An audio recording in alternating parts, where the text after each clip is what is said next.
Well, good morning, good afternoon, and good evening, and welcome to this week's episode of The Quarterdeck. I am Miguel, the Gunny Science. And since last week we talked about basically what happened to us on the 30th, I'll give you guys a quick recap for those of you that maybe have not listened to last week's. But if you want to get more detail and more information on exactly what happened, hey, by all means go back to last week, take a look at it, and see exactly what happened to us on that day.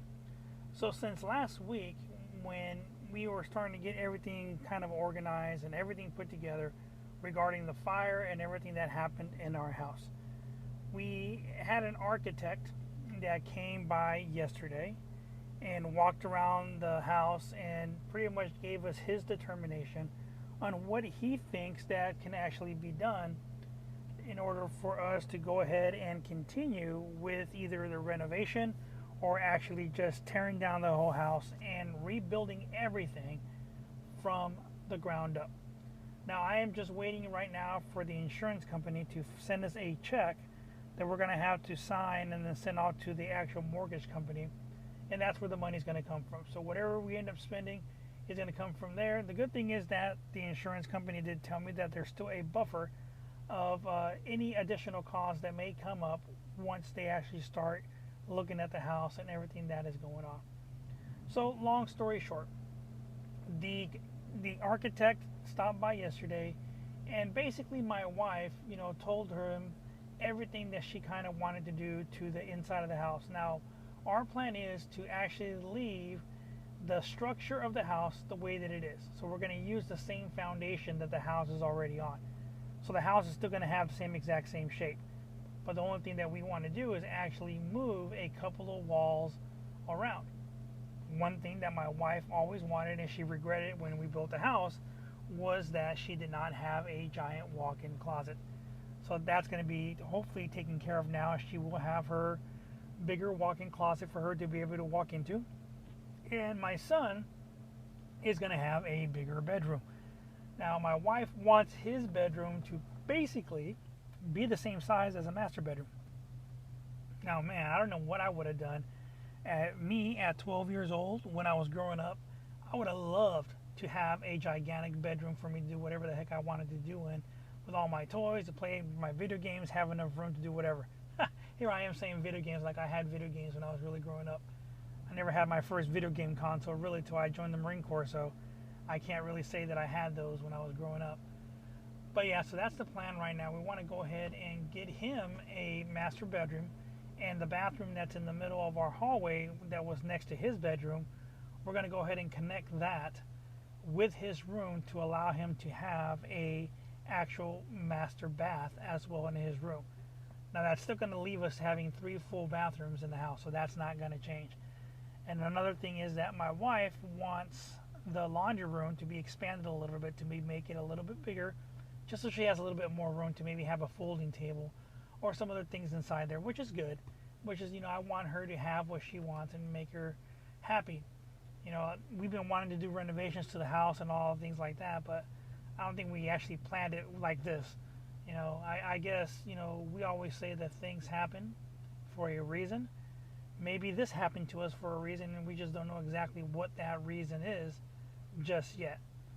But it's going to allow us to go ahead and renovate that thing, the laundry room, the master bedroom for my son.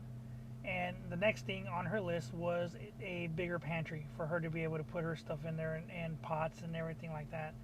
So we have a small little hallway that we have that was right behind the kitchen and one of the bedrooms that basically was just pointless. It was useless, a little hallway that went through there. So we're going to try to go ahead and either get rid of that hallway, or an example that the architect gave us was to actually take the pantry, kind of close it off a little bit and allow the pantry to go around into that hallway, to allow that to be there and a lot of shelves and everything, for him to actually design something there for it to be like basically a walk-in pantry. I mean, I don't know. We'll see. And then we go into our bedroom, our master bedroom. The walk-in closet is going to push back a little bit more. Now, when you come into our house, there is the actual the family room or living room, the main living room when you come in, and then a formal dining room area that we never used at all whatsoever. So what he's going to do is going to see if we can push that wall back from our master bath area push it back maybe about a good 6 feet or so back to make that into a walk-in closet. And that's going to get rid of our actual big giant tub, but I am going to be able to get a larger shower area for me to be able to go in there and hopefully be able to get a larger shower head in there. I mean, for me, the dream shower would be for me to be able to have one of those shower heads that actually rains on you. That would be amazing for me to have that. So, I mean, I can't complain. That's what I'm looking forward to be able to have that. And then once the walk-in closet pushes all the way back, that's going to take up the area basically where our formal dining room area was. So that's going to leave a smaller room back towards the back of the front of the house. Now that area is going to get closed off as well. And what I'm going to turn that into is going to be into my little studio / office that I'm going to have there. I think moving forward, what I'm going to end up doing, I'm still going to have my photography stuff that I'm going to do on occasion. You know, I'll do some photography here and there, but mostly for me do the photography. Now if something pops up and people want me to do something, then, you know, I don't know, we'll see. I'll help them out and get done whatever they want to do. But I want to focus on my videos, my videography, my YouTube channel. I want to get that, you know, get more stuff, more tutorials, more things that I can do just to kind of interact and engage with other people regarding everything that I can do. And so that's going to be my office. And what I told him was that once it's closed off, you know, maybe put like a sliding barn door on there that I can just open and close to kind of close it off. So in the main entrance, when you come in, it'll just be like a small little hallway leading into the main portion of the house. And if I want to have the office open, I'll keep it open. But if not, I'll close it up, and nobody's going to be able to really see what I have inside of my office. But right now I'm debating. You know, I'm debating exactly what I want to do, because I've been doing a lot of research regarding the computers. You know, as you guys know, I told you guys last week that my iMac Pro was basically destroyed. I mean, that thing was soaked and wet. I took it out of the house and I have it, you know, out in the sun drying, and I'm going to leave it alone for a while. I'm going to let it dry for about 2-3 months maybe to see if that will help dry out the water that's inside of it. You know, so I don't even know how much water is in there, or if water actually did get in there or not. But I want to make sure that it's completely dry before I actually plug it in and see if there's anything that I can even do to try to save that thing. My main concern is going to be the external hard drives. I don't know if they got wet or not, but I have not even touched those things. I'm leaving them alone. And if for whatever reason I am not able to get everything out of my external hard drives, I'm going to hopefully be able to see if I can find someone to pull the stuff that I had in there, pull it out, so I can resave it. And, you know, right before all this happened, I was about to transfer all of my files over into another external hard drive and put it inside of my safe. That was my plan, so I can have a backup to everything that I was doing. And, you know, I was just getting ready to buy the hard drives and everything, and then this crap happened. You know, I never expected this crap to happen or anything like that, so I really wasn't prepared for it. But I'll tell you what, I know now. I know now to make sure that I have backups of backups of backups. So I'm going to make sure that I have a backup inside of my safe, that I have another backup that I'm probably going to give to my sister-in-law and tell her, hey, keep it in your house. If I need it, I'll get it from you. And I don't know if I want to get cloud service to be able to save all of this stuff that I do in the cloud service, because I don't know. Maybe I'm skeptical, I guess you could say. Maybe I'm one of those people that think that people are going to jump in there and actually grab my stuff and steal my stuff. I don't think so though, but we'll see. But I tell you what, lesson learned. And all my instructors, they always told me, keep backups of backups of backups, because you don't know exactly what's going to happen every day in any given time. And boy, did I learn my lesson. The only thing that I hope is that, you know, that all these things are savable, because if I can pull the things out, man, that'll be amazing. Because all of my sound clips, everything that I have for this podcast is on there. And then I'm going to have to recreate everything, which is, you know, not a big deal. I can recreate everything. It's not hard to do, but I already had it. I already had my podcast the way that I wanted it to be. And, you know, to avoid doing all that stuff, I just hope and I pray that all of my stuff is going to be safe and is going to be ready to go, and I'm going to actually be able to recuperate those things that I have in there. So that's mainly the last thing that we want to do is that office for me. So the big debate is, before I got sidetracked and went off on a whole little rant about something else, is that I'm looking at a couple of different things. And I already talked to the assistant director of the Academy of Art University, Professor Steve Cotton. I talked to him, and what I asked him was that if what should I put in my studio? What kind of computer should I get? Because of course we all know that the iMac Pro is no longer available. They actually got rid of that. They discontinued the iMac Pro, so I can't get that anymore. They got the iMac Mini, iMac Studio, or a regular iMac. I can get a regular iMac and stuff for the studio, but for what I want to do with it, which is basically photography, video editing. I want to do some video editing and stuff, but I want to make sure that it's capable enough and it's fast enough for me to actually be able to do all the edits and everything. And especially now with everything, every camera coming out now is basically in 4K, and pretty soon 8K cameras are going to be used, and I want the computer to continue to be able to function the way that I want it to. And I went to the Apple store yesterday and I started looking through all those things that they have. And they also have the a Pro Series iMac, which is just basically a tower. And what it looks like is that it is going to be able to be updated in the future with bigger hard drives or bigger whatever. You can actually put stuff in there almost like a PC. So I'm going to take a look at that because it basically costs the same as my iMac Pro did. It's about $4,500, so $4,500 for the actual computer.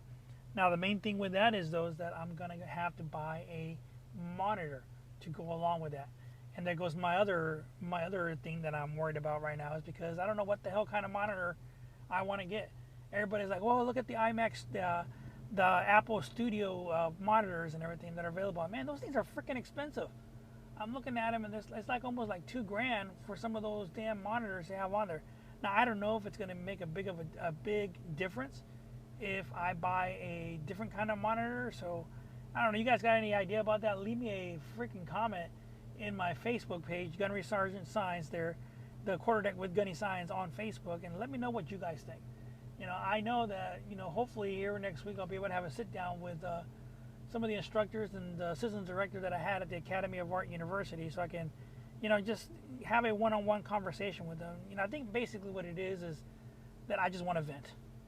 I want to get everything out because, this last week, man, I got to tell you guys, my wife's family from Mexico, like I mentioned to you guys, actually came and started taking some of the stuff that we had inside the house. Everything's going to be thrown away. They're going to freaking throw everything away. The refrigerator, the stove, the microwave, all the cabinets inside the house, everything's going to be demolished and thrown away. So what we told them was, hey, all of our furniture, everything, it got wet and everything. If you guys want any of it and you think you can salvage it, come and get it. And, they came. They came last Sunday and they got a bunch of stuff and everything. And man, I can't even explain to you guys the feelings that I had when I kept watching them just grab more and more stuff and it left outside of our door of the house. It's not like I felt like they were stealing our stuff, but that's our stuff that we accumulated over the last 15, 18 years of our lives that we were able to get. And these aren't things that we just bought to buy. Some of the things that that we as human beings, you work hard to get the things that you want to have in your house. And a lot of the furniture and everything that my wife picks out, she picks out these freaking outrageously expensive decorative pieces for the house. And that's just her. That's just the way that she does those things. But she always buys them when they're on sale. So I already know that once we are back in our house, it's going to take a long time for us to go ahead and have the house furnished the way that we actually want it furnished. Now, I already know the very first things that we're going to buy and order, probably in August or October, is going to be the Sleep Number bed. But this time, we're going to get a coupon from the actual Sleep Number bed store. The people that work there, the manager, gets coupons every single year for friends and family. So we'll be able to get a bed at 50% off and 30% off any of the bases. So the mechanical bases and stuff. So that's going to be awesome. So basically what that's going to do is going to cut our cost of our Sleep Number bed in half. So what we paid for it from the get-go, we'll be able to get my son his for his room, which will be great because he's been bugging the hell out of me to be able to get one of those beds in his room. And I got to tell you guys, you know, for years and years, we were debating on whether to get one of those beds because we didn't believe the hype and this and that. And it's not just because Dak Prescott from the Dallas Cowboys does commercials for a Sleep Number. That's not the reason that I wanted a Sleep Number bed. You know, so we bit the bullet when we bought it a year ago.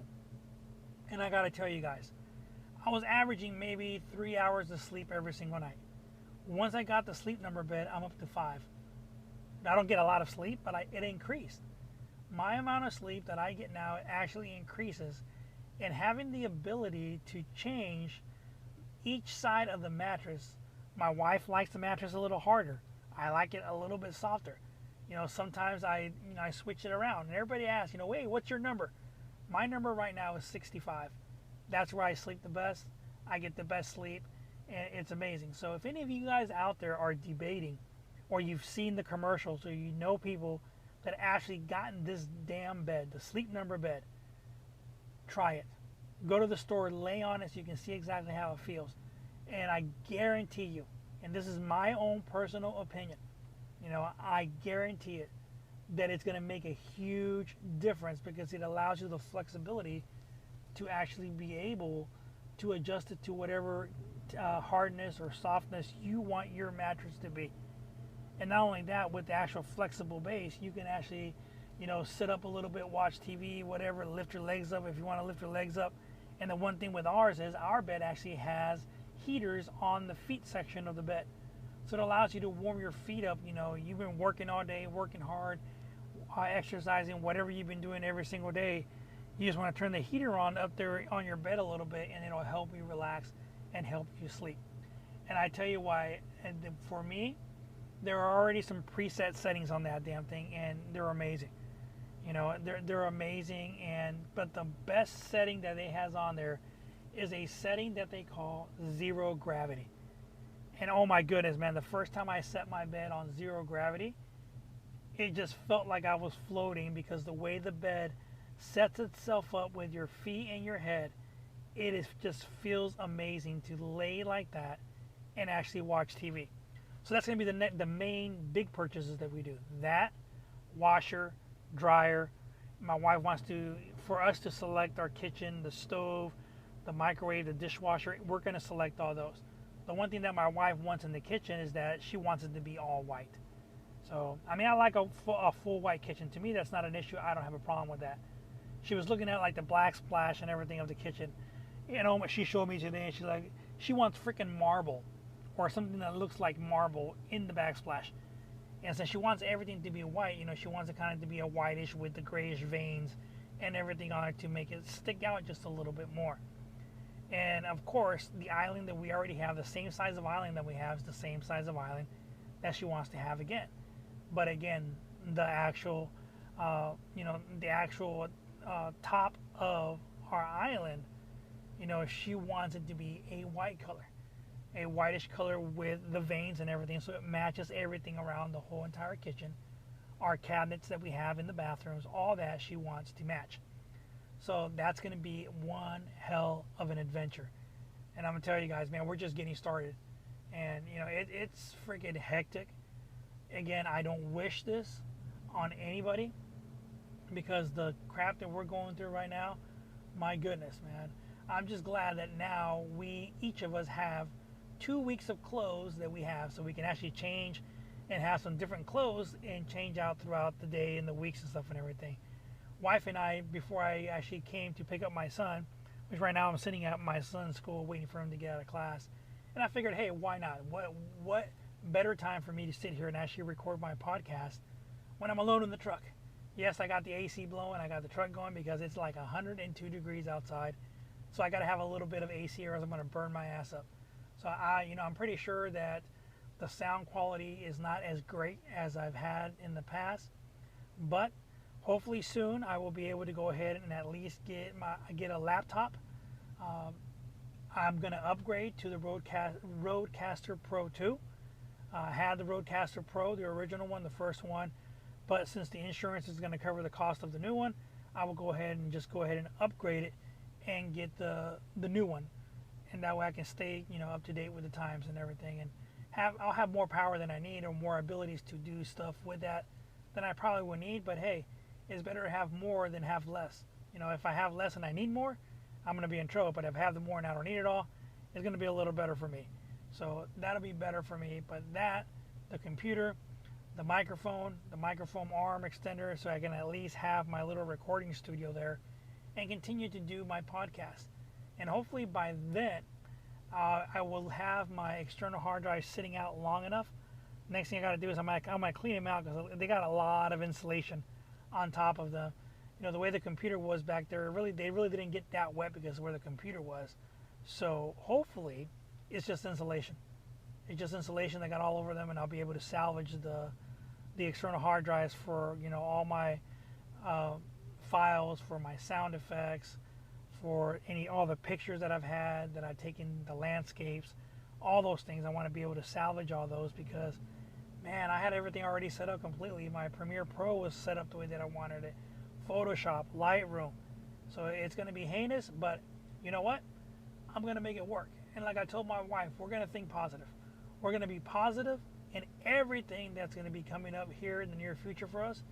And if everything goes well, since the architect already came, the actual guys that are going to be doing the cleanup and demolition came, and his assistant that came and took notes of what the things that we're looking at to possibly fix in the house.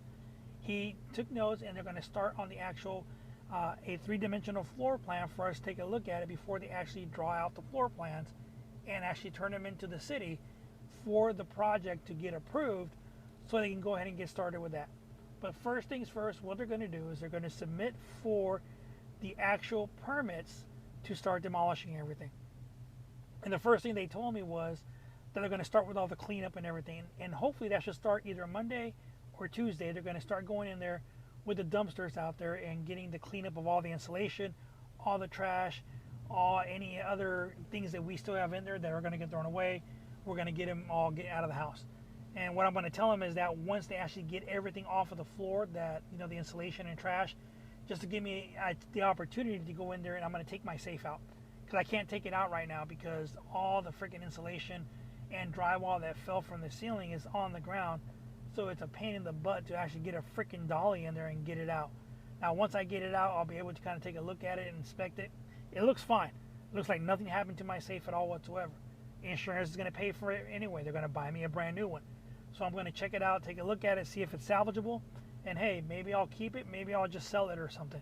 But hopefully, I'll be able to salvage it and be able to keep it, because it's a good safe. Absolutely nothing happened to it. The lock works great. Everything is good. So we'll see once I get it out.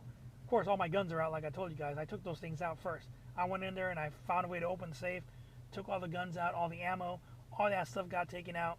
And so that'll be just ready to go for me to go back in there and actually pull it out. Other than that, what else can I tell you guys? That's where we're at. And again, I want to take the opportunity to thank everybody here on my podcast, and also on Facebook and TikTok, everywhere. All the people that have come and helped us, just checking up on us to make sure how we're doing. The people that started a GoFundMe for us. Oh my God, I am so freaking thankful to all of you.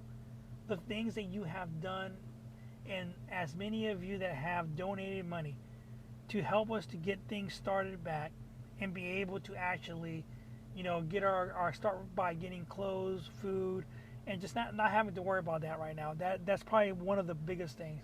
And I'm going to tell you guys, some of that money that was donated to us, we're going to be able to use to actually go towards my wife's car. And finally, that thing is gone. They came in, picked it up yesterday, and they took it off to Phoenix. And more or less, what the tow truck driver told me was, nope, this is going to be a total loss. So what they're going to do is they're going to auction it off at their junkyard, or auction it off to a junkyard, and then that'll be it. So now I'm just waiting for the insurance company to let me know exactly when that part of the claim is going to be finalized, so I can find out how much money they're going to pay me to cover the car, and then we can go start looking for a vehicle for my wife. That way she can have her own vehicle, because having one car is great, but having one car, for the different things that we're doing right now, it's a pain in the butt. Because sometimes I got to stay at the house for the inspectors, or I got to go to doctor's appointments, or my wife's got to go somewhere else, and we can't do that. We got to plan everything around that, and it's easier said than done. If we were doing that every single time, all the time, it probably would be a lot easier. But right now, since we were so used to having both cars, it takes a little getting used to. But I'm grateful. I am completely grateful because of the fact that we are able to spend so much time together. We're getting closer and closer as a family because we realize that we don't need a lot of things for us to be happy. And we don't. And maybe that's the reason this happened. Maybe this happened because and we always believe in our family that, God has a reason for everything that happens to us in life. And, I don't know. This is a test. This is definitely a test to test us and see how we are with ourselves and with our lives. Throughout the years, I was able to get a whole bunch of stuff, everything that was in my house, but I don't know, maybe it was too crowded. Maybe I had way too much stuff and it was time to let go of some of those things, and especially if I wasn't able to get rid of them myself, then God found a way for us to get rid of the stuff that we didn't need. There's a big saying that a lot of people always say, the things you need are different than the things that you want. So right now we're asking ourselves, do we really need to buy this stuff again? And we're always saying, okay, we don't need it. We want it. Yeah, definitely we want these things.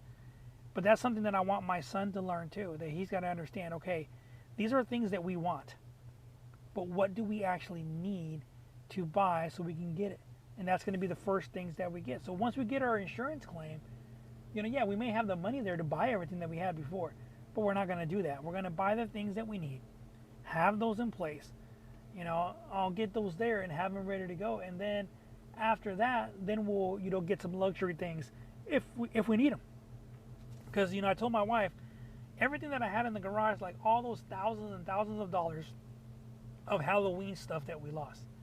Yeah, it hurts because we lost all those things because we accumulated them throughout so many years.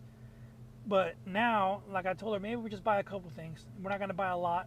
We'll buy a couple things to be able to decorate, and that'll be it. We're not going to have all of those different decorations like we had every single year. Maybe I'll buy, a fog machine or two to have there for a little cemetery, and then just have people come to the front door. That's it. That's all. It's not going to be nothing extravagant or nothing extreme like we had before. Maybe that's why though. That's why this happened. Maybe so we have more room in our garage. It looks cleaner, and that's where we're gonna start from there. We'll start from there, and then we'll see, what we end up getting in the house to actually, recuperate all those things. But, that's one thing that we need to think about, not only as human beings, but we need to think. There's so many people out there, so many countries that don't have the things that we have, all the luxuries that we have here in the United States of America. And we really don't think about them until you really don't have them. Like right now, we're in a hotel room. We got a little living room with a pull-out bed that my son sleeps on, and then we got another room that has a king-size bed for the bedroom for my wife and I, a bathroom, a kitchenette, and that's it. So all three of us in Gunny are in that little room area, and we're doing fine. We're doing perfectly fine.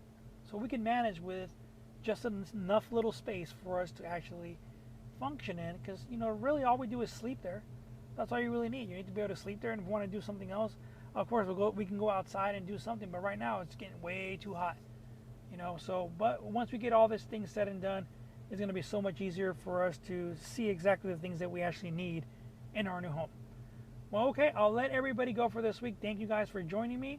And again, for the next couple of weeks or maybe a couple of months here, our podcast is going to be a little bit different. The format's going to change, but hey, we will still continue to find different things to talk about.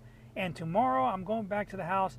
I'm going to pull the book out that we're going over with the 1st Marine Division in 2003, No Greater Friend, No Worst Enemy, and I'm going to stick it outside and I'm going to let it dry and let it dry and let it dry. And hopefully I'll be able to salvage it and I'll be able to turn the pages and everything, and we will be able to pick up where we left off so we can continue our stories about the 1st Marine Division. So until next week, this is Miguel, the Gunny Signs, sounding Liberty Call.